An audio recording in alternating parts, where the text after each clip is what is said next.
আসসালামু আলাইকুম রহমতুল্লাহি অবরকাতুহু। সম্মানিত দর্শক, আমাদের রাজনীতির আদু ভাই জনাব ডক্টর মোহাম্মদ ইউনূস তিনি সাম্প্রতিক সময় ফ্রান্স গিয়েছেন।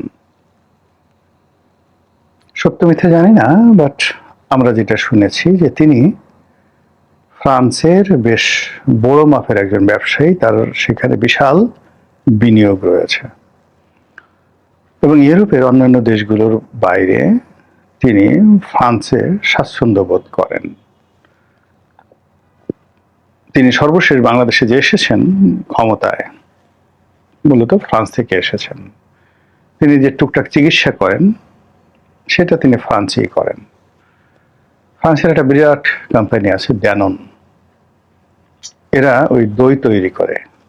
তো এরকম ড্যাননের সঙ্গে একটা জয়েন্ট ভেঞ্চার কোম্পানি তিনি বাংলাদেশে করেছিলেন অনেক আগে, যেখানে ওই জমানাতে ডক্টর মোহাম্মদ ইউনূস 800 crore, ও মাই গড, এখন হয়তো যে সময়তে তিনি 800 কোটি টাকা বিনিয়োগ করে গ্রামীণ ড্যানন এই দইয়ের কারখানা প্রতিষ্ঠা করেছিলেন,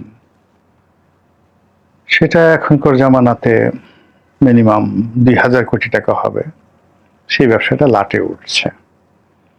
তাহলে চিন্তা করুন যে একটা মানুষ কি পরিমাণ ধন সম্পদের মালিক হলে একটা সিঙ্গেল প্রজেক্টে 800 কোটি টাকা বিনিয়োগ করতে পারে। আবার ধরুন এইবার তিনি রাষ্ট্র ক্ষমতায় এসে তার 600 কোটি টাকার কর ছিল, এই 600 কোটি টাকার কর তিনি মকুব করে নিয়েছেন।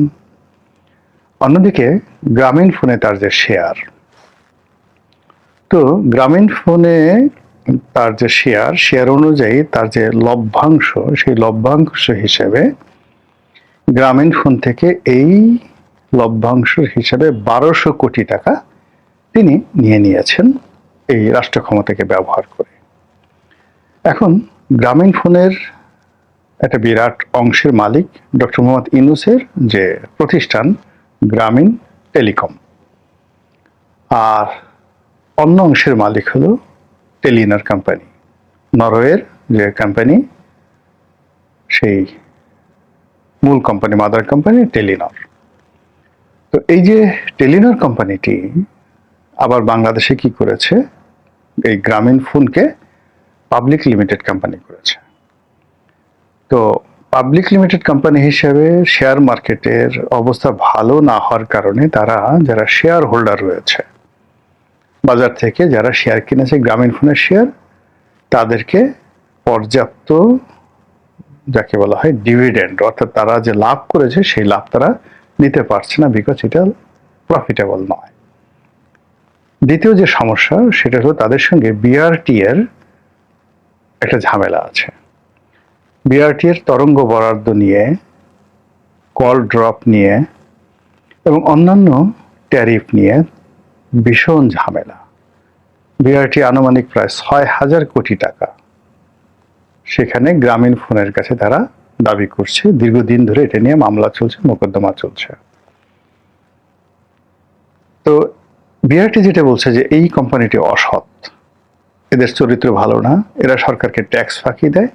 কাজী আদালতের নির্দেশে বলা হচ্ছিল যে এই কোম্পানি মানে গ্রামীণ ফোন যতদিন না পর্যন্ত তার যারা শেয়ার হোল্ডার আছে, যারা বাজার থেকে শেয়ার মার্কেটে গ্রামীণ ফোনকে বিশ্বাস করে, রাষ্ট্রকে বিশ্বাস করে শেয়ার কিনেছে, তাদের ডিভিডেন্ড না দিচ্ছে, যতদিন পর্যন্ত তারা বিআরটি এর এই যে 6000 কোটি টাকা, এটা কম বেশি হতে পারে, জাস্ট আমি একটা ফিগার বললাম, এই টাকাটা পরিশোধ না করছে, ততদিন পর্যন্ত এটার লভ্যাংশ হিসাব করে এটার লাভ যা আসে এটা যারা মূল মালিক, মেজর শেয়ার হোল্ডার, তারা তাদের ডিভিডেন্ড নিতে পারবে না। তো সেই অনুযায়ী ডক্টর মোহাম্মদ ইউনূসের যে শেয়ার আছে সেই শেয়ারের এগেনস্টে যে 1200 কোটি টাকা ছিল সেই টাকাটা ওখানে ফ্রিজ করা ছিল। উনি ক্ষমতা গ্রহণ করার সাথে সাথে সেই 1200 কোটি টাকা নিয়ে নিয়েছেন, কোনো আইনের তোয়াক্কা নেই। অথচ এই 1200 কোটি টাকা দেওয়ার আগে অন্যান্য সমস্যাগুলো সমাধান করার কথা ছিল। এটা পেপার পত্রিকায় আসছে হালকাভাবে, কিন্তু যেহেতু তার ক্ষমতা ছিল, মবের ভয়ে তখন কেউ কথা বলেনি, যদিও আমি ওই সময়টাতে যথাসম্ভব কথা বলেছি। এইরকম একজন মানুষ যার বয়স এখন 86, 87, 88 বছর, এরকম, একে আমি রাজনীতির আদু ভাই বললাম। আদু ভাই বললাম এই কারণে যে অনেক আগের থেকে তার রাজনীতির প্রতি মানে তিনি আকর্ষণ তার ছিল, বা তিনি আকৃষ্ট ছিলেন। কিন্তু রাজনীতি করতে যে মেরুদণ্ড লাগে, যে বিরাট একটা যাকে বলে আত্মা লাগে, বিনিয়োগ করা লাগে, নিজের মানে প্লেটের খাবার নেতাকর্মীদের প্লেটে তুলে দিতে হয়, এরকম আত্মা ওনার কখনো ছিল না, এখনো নাই, কিন্তু তারপর তিনি হতে চাইতেন। আর এরকম চরিত্রের যারা মানুষ, তারা করে কি, কারো জুতা চাটে, কারো পা চাটে। আমাদের এই গতানুগতিক রাজনীতিতে ধরেন মন্ত্রী হওয়ার দরকার, এমপি হওয়ার দরকার, কিন্তু ওরকম যোগ্যতা নাই। এই জন্য হয় কি, দলের যিনি প্রধান, শেখ হাসিনা হন, তারেক জিয়া হন, খালেদা জিয়া হন, তাদের পা চাটতেই হবে, জুতো চাটতে হবে, ঝাড়ু দিতে হবে। এই কাজগুলো অনেকে করে কাঙ্ক্ষিত মাকামে পৌঁছে যান। ডক্টর মোহাম্মদ ইউনূস এই কাজটি বাংলাদেশে না করে সারা দুনিয়াতে তারা এই কাজটি তিনি করেছেন। করে সামহাউ মার্কিন ডিপ স্টেট হোক, অন্যভাবে হোক, যেভাবে হোক, তিনি ম্যানেজ করে বাংলাদেশের প্রধানমন্ত্রীর পদটি প্রধান উপদেষ্টা রূপে তিনি অলঙ্কৃত করেছেন একেবারে বুড়ো বয়সে। এই জন্য আমি তাকে রাজনীতির আদু ভাই বলি বা বললাম। এর আগে আমি তাকে দাদু ভাই, ঠাদু ভাই বলেছি। দাদার মানে আমার দাদা জীবিত থাকলে হয়তো দাদা 100 বছর হয়ে গেছে, কিন্তু আমার বাবার সাথে তিনি অনেক সিনিয়র, এই জন্য তাকে দাদা ভাই হিসেবে আমি বলার চেষ্টা করলাম। আমার ছোট দাদার মতো তার হয়তো বয়স। তো এই বয়সে তিনি রাজনীতি করলেন। রাজনীতিতে এসে তার সারা জীবনের যে অর্জন সেটি হারালেন। মানুষ এখন তাকে বিশ্বাস করে না, তাকে ঘৃণা করে, তাকে দুই চোখে দেখতে পারে না।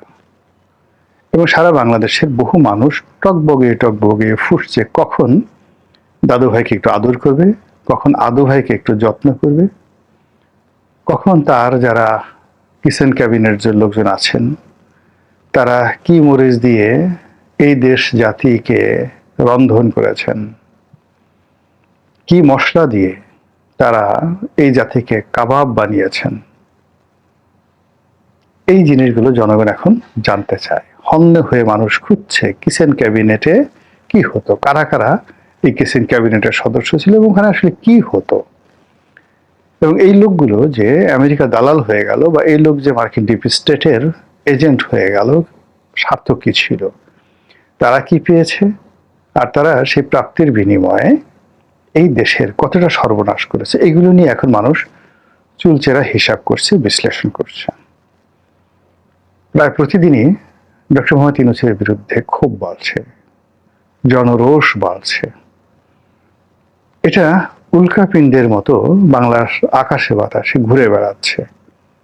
মানুষের রাগ, উল্কা যেভাবে প্রবল বেগে বায়ুর যে স্তর রয়েছে, স্তর ভেদ করে এসে জ্বালিয়ে পুড়ে ছারখার করে দেয় সবকিছু, ওইরকম মানুষের রাগ উল্কার গতিতে ছুটছে, সারা বাংলাদেশে ছুটছে। এবং দাদু ভাই, আদু ভাই এবং তার যারা কিচেন ক্যাবিনেট, তাদের লোকজনের অন্যায় এবং অবিচার খুঁজছে, ছুটছে এবং খুঁজছে। তার বিরুদ্ধে মামলা করার জন্য একাধিক আবেদন, নিবেদন করা হয়েছে। তারপর মিছিল হয়েছে, মিটিং হয়েছে এবং হচ্ছে। সরকার আপাতত তাকে প্রোটেকশন দিচ্ছে, প্রাণান্ত চেষ্টা করছে, কিন্তু সরকার আসলে কতদিন এটা দিতে পারবে? এর কারণ হলো সরকারেরও একটা লিমিটেশন আছে, আর সরকারের সমস্যাগুলো কিন্তু ডে বাই ডে বাড়ছে। সরকার যে খুব সাধ্য হাতে তুলে দিচ্ছে তা নয়। এখন এই যে আমেরিকার সঙ্গে যে গোলামি চুক্তি হয়েছে, এই জন্য সবাই বলছে যে এখানে ডক্টর ইউনূস সরকার, এনসিপি, তারপর জামাত একেবারে মায়ের পেটের ভাইয়ের মতো কাঁধে কাঁধ মিলিয়ে, গলায় গলা মিলিয়ে, একে অপরের সঙ্গে জড়াজড়ি করে পুরো এই চুক্তিটি তারা করেছে। জামাত অবশ্য বলার চেষ্টা করছে আমরা করিনি, আমরা জানি না, কিচ্ছু জানি না, কিন্তু এনসিপি এখন পর্যন্ত তেমন কিছু বলেনি। অন্যদিকে ডক্টর মোহাম্মদ ইউনূস তো তার বলার কোনো ভাষা নেই, আর তারেক রহমান সাহেবও কিচ্ছু বলেননি। এবং যতই দিন যাচ্ছে তত বিএনপির বিরুদ্ধে এই চুক্তি করা, এই চুক্তি করে ক্ষমতায় আসা, এই চুক্তি বাস্তবায়নের মাধ্যমে দেশের 12টা বাজানো নিয়ে মানুষ বিতর্ক করছে। এই বিতর্ক থাকবে না, এই বিতর্ক একসময় বিক্ষোভে পরিণত হবে। এবং এই যে বিএনপি, তার বাইরে যে রাজনৈতিক দলগুলো রয়েছে, অর্থাৎ যারা গৃহপালিত বিরোধী দল, জাতীয় পার্টির মতো গৃহপালিত বিরোধী দল হিসেবে আছে, যারা আমিদের সঙ্গে মামু হিসেবে আছে তারা, এবং ওই যে সরকারের মধ্যে যারা ইনু, মেনন, তারপরে আরেকজন ছিল কি বড়ুয়া, বিভিন্ন লোকজন, শেখ হাসিনার যারা লেসপেন্সার ছিলেন, এরকম বিএনপিরও বেশ কিছু লেসপেন্সার জুটে গেছে, যারা নামকাওয়াস্তে বিরোধী দল কিন্তু সরকারের অংশীদার। তারা নামকাওয়াস্তে বিরোধী দল কিন্তু বিএনপির যারা সবচেয়ে চাটুকার, সবচেয়ে দালাল, সবচেয়ে অথর্ব, সবচেয়ে অপদার্থ, সেই অপদার্থদের জুতো চাটার জন্য, সেই অপদার্থদের জুতো চেটে নিজেদের গদি রক্ষা করার জন্য এই ইনু এবং মেননের যে পচা ভার্সন, এই পচা ভার্সন বিএনপির মধ্যে ঢুকে গেছে। এরাও এই আমেরিকার এই চুক্তির পার্ট। ফলে কি হলো, মার্কিন এই চুক্তি নিয়ে প্রবল ঘৃণা ছড়িয়ে যাচ্ছে, প্রবল ক্ষোভ তৈরি হচ্ছে, টকবগিয়ে ফুটছে, এবং বিক্ষোভে ফেটে পড়ার জন্য তারা প্রস্তুত হচ্ছে।